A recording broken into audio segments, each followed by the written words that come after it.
उत्तर प्रदेश के बुलंदशहर से बड़ी खबर आ रही है, जहां रानीवाला गांव में गरीब व्यक्ति को घर बनाकर दें।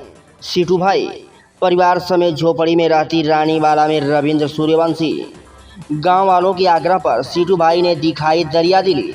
शिकारपुर विधानसभा के जनप्रतिनिधियों पर आक्रामक होते हुए सीटू भाई ने कहा कि इनकी नाकामियों के चलते शिकारपुर विधानसभा के लोग आज भी झोपड़ी में रहने को मजबूर हैं।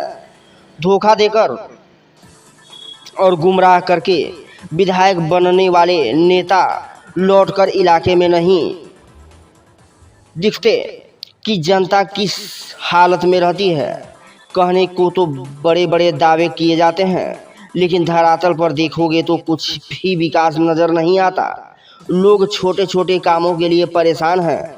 बड़े दुर्भाग्य के साथ कहना पड़ रहा है, 21वीं सदी में हम लोग रह रहे हैं। देश उन्नति की ओर है और हमारे गांव के लोग झोपड़ी में रहने को मजबूर हैं। सरकार गरीबों के पक्के मकान बनाने के दावे करती है। मुझे तो कहीं पर भी गरीब लोगों के पक्के मकान बनते दिखाई नहीं दे रहे हैं। सीटू भाई ने कहा कि रानीवाला गांव के लोगों ने झोपड़ी में रहने वाले रविंद्र सूर्यवंशी परिवार की स्थिति के बारे में बताया तो मुझ पर रुका नहीं गया। गांव पहुंचा तो देखा गरीब परिवार की वास्तव में ही बुरी हालत है।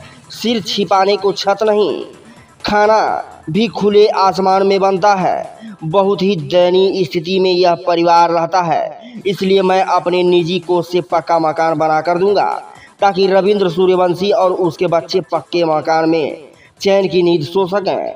सीटू भाई की प्रशंसा गांव वालों ने की। सीटू भाई की इस पहल पर रानीवाला गांव के लोगों ने भूरी प्रशंसा की और कहा कि वास्तव में जनहित का काम अगर कोई व्यक्ति कर रहा है तो हमारे इलाके में वह है सीटू भाई।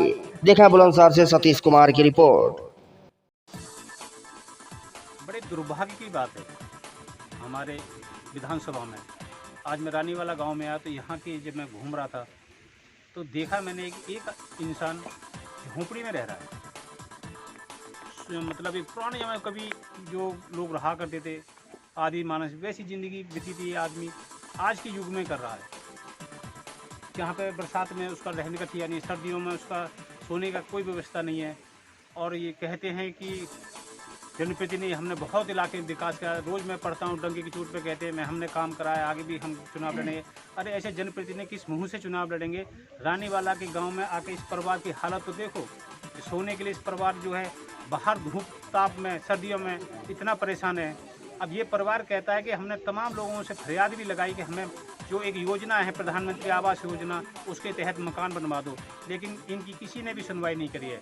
मजबूरन आज मुझे अपने निजी कोष से इस गरीब इंसान को मकान देने की मैं घोषणा कर रहा हूँ और मैं जल्द ही इस आदमी को रहने के लिए छत मुहैया कराऊँगा। और मैं पहले भी करा चुका हूँ कई गाँवों में, आगे भी मेरा यही प्रयास रहेगा। कोई भी आदमी बिना छत के आसमान खुले आसमान में न सोए। जो महिलाएं बच्चे की आबरू इज्जत एक छत के नीचे रहे।